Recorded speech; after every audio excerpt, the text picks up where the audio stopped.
Hey, welcome to this edition of the New England Endurance Podcast, where we celebrate the vibrant endurance community of New England. Our guest today is Andy Gould from State 9 Racing, one of New Hampshire's biggest cycling teams.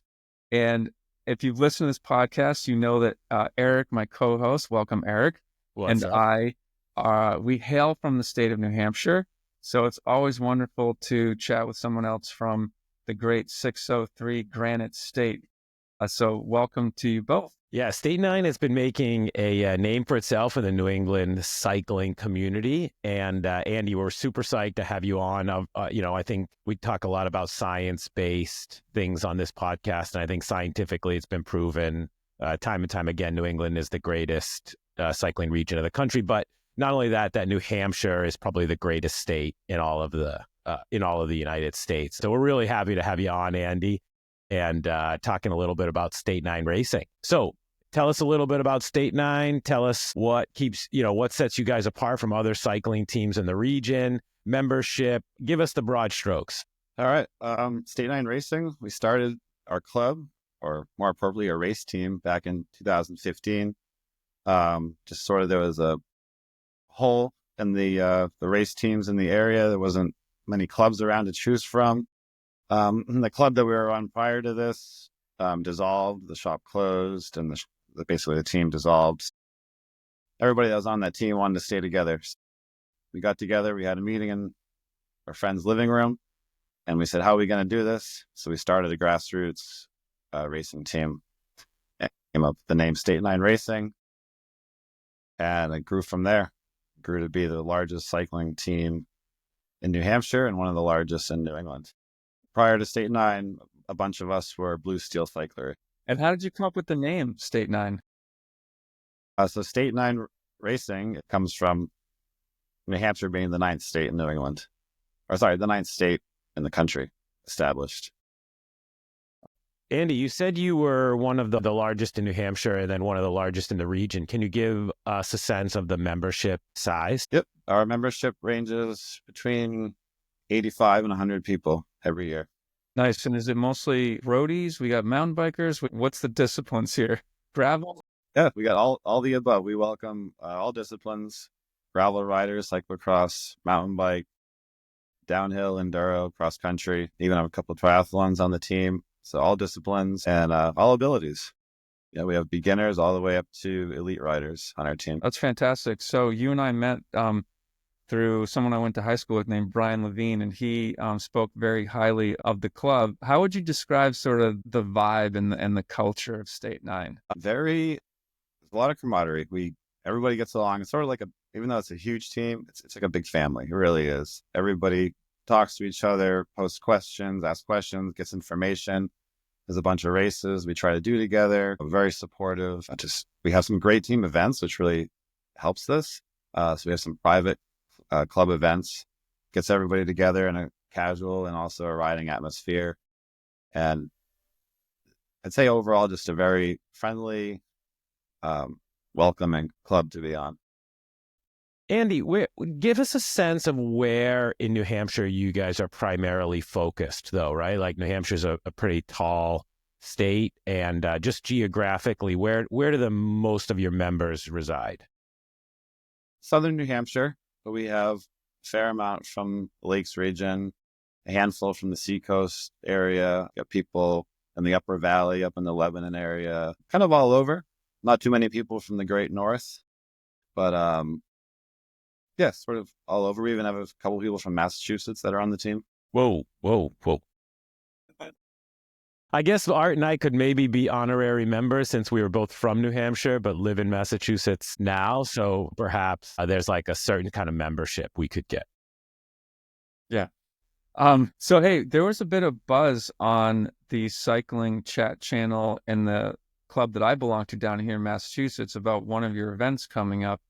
And I was hoping you could talk about the events you put on. This particular buzz was around, I think it's called the Pavement Ends gravel ride. Is that something that your team is putting on? And can you talk about that?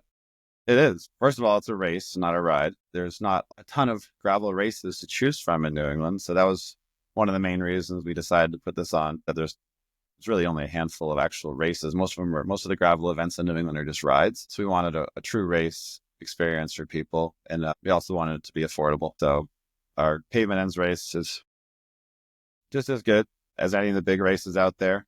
But it's about half the price. What is the cost? Just curious. It's 85. 85. Okay. And where's it based out of? And what's the course like? What's the parkour like? Yeah, so it's around 40 to 45 miles, 5 to 6,000 feet of climbing, mostly gravel. There's a handful of pave or class 6 sections, which can be interesting in April in New Hampshire. Pat's Peak, that's the venue. So we have huge indoor bathrooms that are warm. There's a bar afterwards. We rent out the whole lodge. So we have your admission includes a meal. Actually, a very good meal that's catered by Pat's Peak Ski Area. You get a warm place to eat it. It's a huge deck there. If it's sunny out, you can sit outside and have a beer. Awards to take place.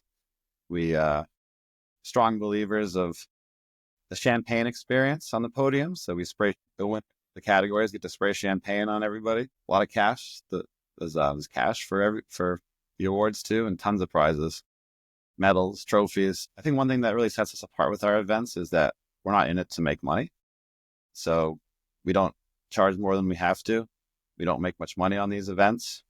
We really just want to put on the best possible races that we can for everybody and give back to the racers themselves. It's kind of an interesting conversation, Andy. And the reason I say that is a lot of the discussions we've been having on the podcast is actually events moving in, I would almost say, an opposite direction, right? And maybe that's what you're touching on, that you said there aren't that many gravel races. There's mostly gravel rides. And we've talked to a number of cycling clubs and race organizers to exactly your point. Yes, you can race, but a lot of them are less competitive. And it sounds like you guys are a little bit more to the throwback of the racing that Art and I kind of grew up here in New England, which is hardcore racing. Get yourself on the podium, celebrate, earn an award, and maybe have some beers and food afterwards. So I'm just interested in that maybe mindset. Is that a mindset of State 9 or something that you guys are trying to encourage more of or coming back to in this community in New England? I mean, of course, we want to encourage it, but it was more just that we noticed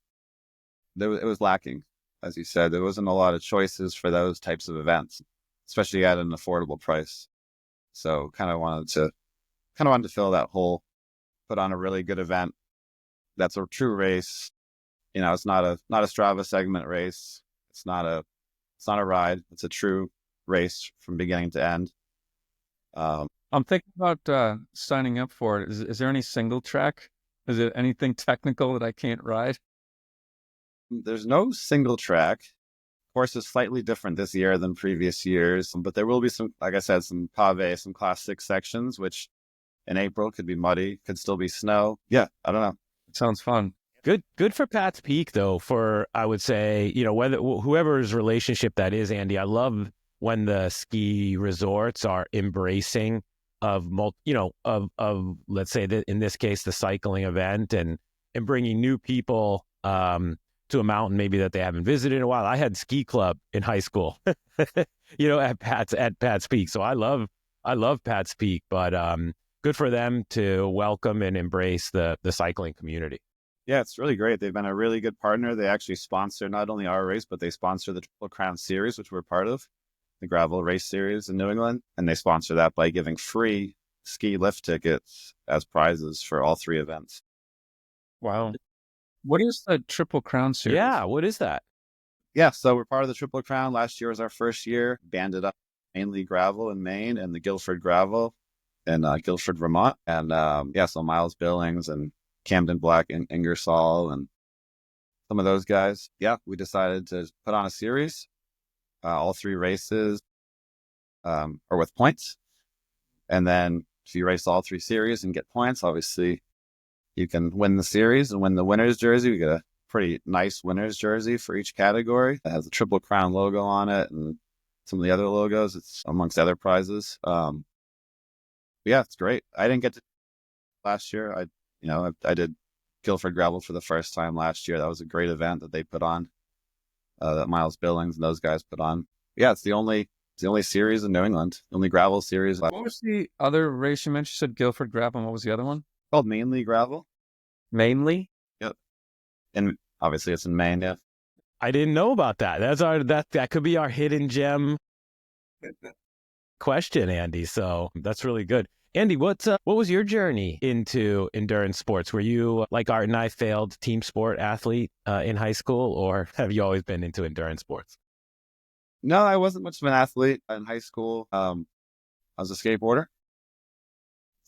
born and raised skateboarder. And then eventually just sort of skateboard too much these days, but just sort of converted over to biking when some of my friends got me into mountain biking.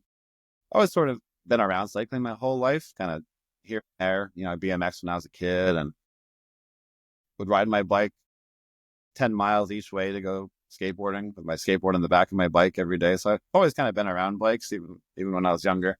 But yeah, I started getting into mountain biking around, I don't know, 2008, 2009, and just had fun with it. A lot of fun, and jumped into a couple of races. I remember my first couple of races. One was at Bear Brook.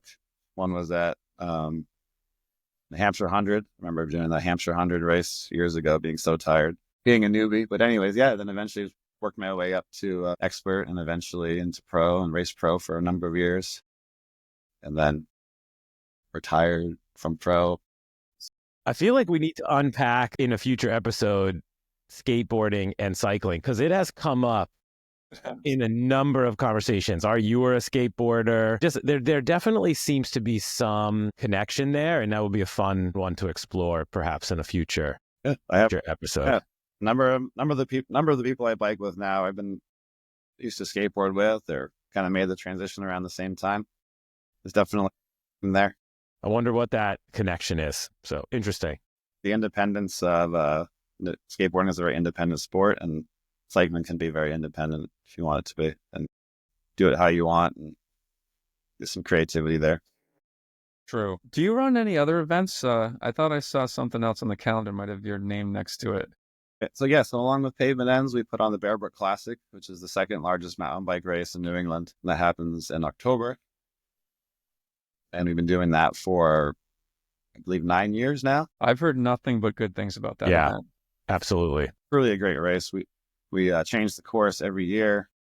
We got all the usual categories. We even have a marathon category, so you're into longer mountain bike racing. It's a good mix of smooth and flowy and technical riding. Again, we do, cash awards for the elite category, lots of prizes, medals. There's always a food truck on site.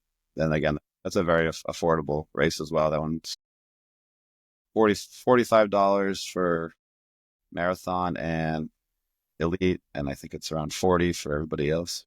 Andy, let's talk a little bit about training. I imagine, like other cycling clubs, you guys have some organized training rides. Could you talk a little bit about those and which ones might be open to the public, which ones are closed to members only? Give us a sense of what you guys are doing on a week-to-week basis. So our main weekly ride is what we call a TNT, which is a Tuesday night throwdown. And that used to have an A and a B group, but lately it's just been an A group. It's been hard to find a B leader. And that's between 10 and 20 people. We start out of Manchester, out of our sponsoring shop, Cycles, etc. Usually, sometimes we'll start somewhere different. And that's usually a road ride. Sometimes we'll do gravel rides as well. Switch it up a little bit just to keep things interesting. Change the route. It's always a different route every week. And that is between an A and an A plus pace. It's a very hard ride, and they're very fun. Sometimes it's a drop ride, sometimes it's not. Depends. Usually, if you make it to the halfway point, you can stay on the whole time. But it's a very fast ride. It's a very hard ride. It's a great training ride. We work really well together. We try not to beat each other up too much. We kind of we have a really solid pace line and keep our average speed up by staying together rather than beating each other up. I did show up to one of these rides and it was really fun. And you're right. If you can make it past halfway, then you can probably make it all the way home with the group. We have other rides too. We have a more of a B ride out of the Trek store in Hooksett. I don't know if that's the one you went on. That is the one I did. Yes. The Hooksett ride. Yeah. Tell us about that. So that's our teammate Ron Chervet leads that. and they also have a big group out of there. And that's it's a slightly different ride. It's more of a B pace with some hard surges, I guess you could say is the best way to describe that. It's not, yeah, it's just slightly different. It's not, they work together, but not the same way that the RA group does out of cycles, etc. Some other group rides we do. We have a couple big events. We have March Madness coming up, St. Patty's Day weekend. We do this every year. It's either a big road or a big gravel ride for early season. It's usually 50 miles, sometimes more, sometimes 60. That's usually has an A and a B group. That one's open to the public. The other 2 weekly rides I mentioned are open to the public. And we do our pastry earner ride the day after Thanksgiving, which is open to the public. And that's a big mountain bike ride. I don't know if you remember the turkey burner. There used to be a turkey burner event in the area that no longer took over that concept and created the pastry earner, where instead of burning turkey, you go out for a hard ride and come back at the end of the ride, and we buy pastries for everybody at the end of the ride. I'm enjoying the food theme of many of State Nine's. This is my kind of club, I think. So calorie positive kind of cycling. So I like it. It's like I said, we just try to give back to the community. So like I said, those are open to the public. So not only do we buy the pastries for our teammates, but we buy it to everybody that comes. As long as we know you're coming, we'll buy you one. Yeah, these are big events. We've had 50 people at March Madness. We've had 60 people at the pastry earner. These are big events. Mm-hmm. Do you run any Saturday and Sunday weekly group rides? We do not. Everybody's out racing or doing other stuff, so we don't. Okay, fair Interesting. enough. Andy, sounds like you've been in the cycling community here in New England for quite a while. Be interesting to get your perspective on how have you seen the cycling community here, maybe specifically in New Hampshire, but in New England in general, change over the time that you've been riding? Well, just noticed there's a lot less road races these days. Seems like there's maybe a little bit less people on the road, less road races. Just to get off track for a second here, we did host the Concord Crit race for a couple of years. That was our event for a couple of years. We took that over. And then we did not do it last year. So we did it for a couple of years, and then we couldn't find anybody else that wanted to take it over after us. But that one's still, if there's any teams out there that want to take it over, we'd be happy to pass the torch to them. I just don't have the manpower or a race director that can be committed to that at the moment. Mm-hmm. Really busy with Pavement Ends and Bear Brook. And yeah, I just haven't found anybody else that wants to keep that one going. What about Miles' team? Is it 545? He thought about it. They almost did. They thought over the Concord Crit. I don't know what happened with that idea. I don't know if they had the same problem. They just couldn't find someone that could be the race champion or something, but they thought about it, yeah. Maybe 603 could take it on, because we've talked about how fun those crit races, those city crit races can be, and how they can be great for a town and really engage a lot of people in cycling. So I'd love to see that. I'd love to see a Concord Crit stick around. Yeah, kind of sad to see that end, because that went on for 30 years? I don't even know. That was that's one of the oldest races in New England. Wow. Yeah. But that just, there's less road races. Seems like a little bit less people on the road, and a lot more people are feeling sort of unsafe on the road these days, it seems like. So they're maybe more going towards mountain bike and gravel. But, I enjoy all the disciplines. So we still do all the disciplines. We have a lot of our teammates race road at the track up in Loudon. There's a weekly race series up at Loudon on the NASCAR New Hampshire Motor Speedway track. So a lot of our teammates go up there and do that every Thursday. So the Thursday series is called it's at the New Hampshire Motor Speedway, where they actually have the real NASCAR races. So it's like a huge racetrack, and they allow bike races. They have a bike race series every Thursday, and that's put on by a different club, different group. That's been going on for years. It's a great it's basically a bunch of training races. They're really good. They're hard. You talk to Dave LaFawn, who is also on State 9 Racing. He goes to the track in Londonderry, not Loudon, in Londonderry, and that's for track bikes, like fixed gear, single speed track racing. And I'm thinking about the racetrack in Epping. I think that used to be the final stage in the working man stage race, because it definitely wasn't as big as like a NASCAR. Am I correct in that? Am I thinking correctly now? Yeah, you are. You are. because I actually did that working man stage race and raced at that one in Epping that you're talking about. Yeah, that's not a great memory for me. Maybe that's why, because I think I blocked out that crit. Andy, if folks wanted to go about becoming a member of State 9 Racing, how would they do that? And is there a cost? Yes, so our annual dues are $40, and you get all the things that I previously mentioned, along with some discounts and stuff from our sponsors. But you get all those events and all the free food and all that stuff that we buy. But yeah, it's $40. You can contact us. You can send a message through our Facebook page. You can email state9racing@gmail.com. You could reach out to me or any other of our team members if you see them around and say, interested in your team, and just say, okay, that person will get a hold of me or Karen Corza, who is our membership coordinator. And get you set up. We just ask, we always tell everybody when they sign up that, you're representing all 90 or 100 of us. So we expect good representation out on the road, out on the trails, and just want everybody to be friendly and have a good time. And yeah, it's a great team. We are big advocates of friendly riders and like to call out people when they're not friendly that we pass on bike paths or on the road. So, and Andy, does State 9 have sweet swag and sweet kits, would you say? Yes. So we get our kits through Verge, and yeah, they're very nice. Verge offers us the whole thing from jackets, windbreakers, arm warmers, leg warmers, the whole kit options. Yes. Well, shout out to Charlie over at Verge, and I'm sure he'll be happy to hear that you guys think highly of the Verge kits. They've been Verge has been a great supporter, I think, of New England racing for many years. So it's a good custom provider for sure. Definitely. So is there anything else as we wrap up here you'd like to mention or plug to our listeners who might not be familiar with State 9 Racing? Yeah, just check us out. Come to our events, come to our group rides, come to our bigger group ride events, or come to our races. Come to Pavement Ends, come to Bear Brook. They're affordable, and we think you'll be very impressed. Great courses. I'm sort of OCD about course marking.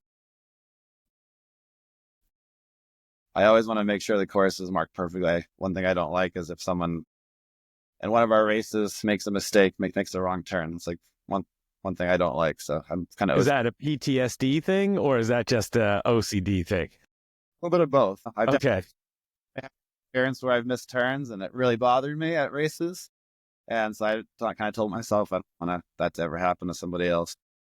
Oh, that's great. Andy, final question. We ask all of our guests, tell us why you agree that New England is the greatest endurance region of the United States, if not the world. We got it all. We got all the different types of terrain.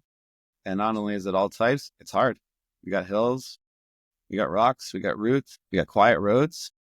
I think a lot of people don't realize that New England has a lot of quiet roads for road riding, for gravel. It's not just the main highways. We can actually get onto some smaller, quieter roads for road and gravel riding. And then we have a great variety of mountain biking for technical stuff, enduro type stuff, cross country stuff. You can do whatever you want. Yeah, it's great. And then we have winter fat biking. Fat biking is huge around here. You got all those events and places to go. People are out there packing trails probably as we speak right now for fat biking. We got trail running events. We got snowshoeing, everything. Yeah, got a little bit of everything. I feel very fortunate living here sometime as an athlete, and you just reiterated why. And Andy, let me just one thing that I'll just sort of pick on one thing that you said in a positive way, and I agree. Maybe for people don't realize it, but you talk about quiet roads, and I do agree. When I have been out riding in other parts of the country, I often find group rides are on really busy, big roads. And here in New England, no matter where you are, if you're, heading out from Arlington, out towards Harvard, if you're on the North Shore here of Massachusetts, if you're in Southern New Hampshire or Northern New Hampshire, you're absolutely right that if you look hard enough, you can find some incredibly nice, long, secluded, quiet roads where I do think that the drivers are respectful of the riders. So I like what you said there about quiet roads. That's kind of what I'm picking up from what you mentioned. Yeah, absolutely. I used to work down your way in Bedford, Massachusetts, and there was some great road rides around there on quieter roads. Didn't have roads, and Up here, obviously, same thing. Lots of quiet roads, lots of nice routes, lots of variety. That's one thing I like about New England is you don't have to do the same route every day. Mm-hmm. Pick a different gravel ride or a different road route all the time. It's never gets boring. Good. Nice. So shall we wrap up, Eric? Yeah, let's wrap up. Before we wrap up, though, I do want to give a shout out to my fellow Pinkerton alumni, Jim Hall, who's on the State 9 team. I haven't spoken to him in a while, but I used to see him at the races. And maybe there's some other Pinkerton alumni. I can't remember. Art, were you at Central? Was that right? Yes. Yeah. Yep. So, I mean, Pinkerton, again, is well known to be a superior school to Central. So I just wanted to make sure that was mentioned here on this podcast. But shout out to Jim Hall and any of the other Pinkerton alumni on State 9. Awesome. Andy, thank you so much for joining us on the New England Endurance Podcast and telling us about State 9 Racing. You have a great organization there, and I look forward to hooking up at one of your races or one of your group rides this spring and summer. Thank you. You're welcome. Nice talking to you guys. Yeah, no, it's great to hear about. Actually, really, my takeaway here is State 9 is bringing some racing back or bringing, and I really actually appreciate that because it's something that we have talked about many times on this podcast, that what happened to the racing here in New England. So hopefully State 9 is the catalyst to maybe help continue to have that grow here in New England. And we couldn't do it without our sponsors. So Lark Fine Foods, 100% women-owned specialty food company, baking delicious small batch cookies. And of course, The Everyday Athlete, a book about balancing work, family, and fitness. And for those that want to learn more and get involved with State 9 Racing, we will tag them on our Instagram, which is at New England Endurance. And don't forget to subscribe to our podcast on Spotify, on Apple, on Google. And until next time, keep pushing your limits, drop some hammers, get out there and explore the beautiful terrain of New England. Thanks.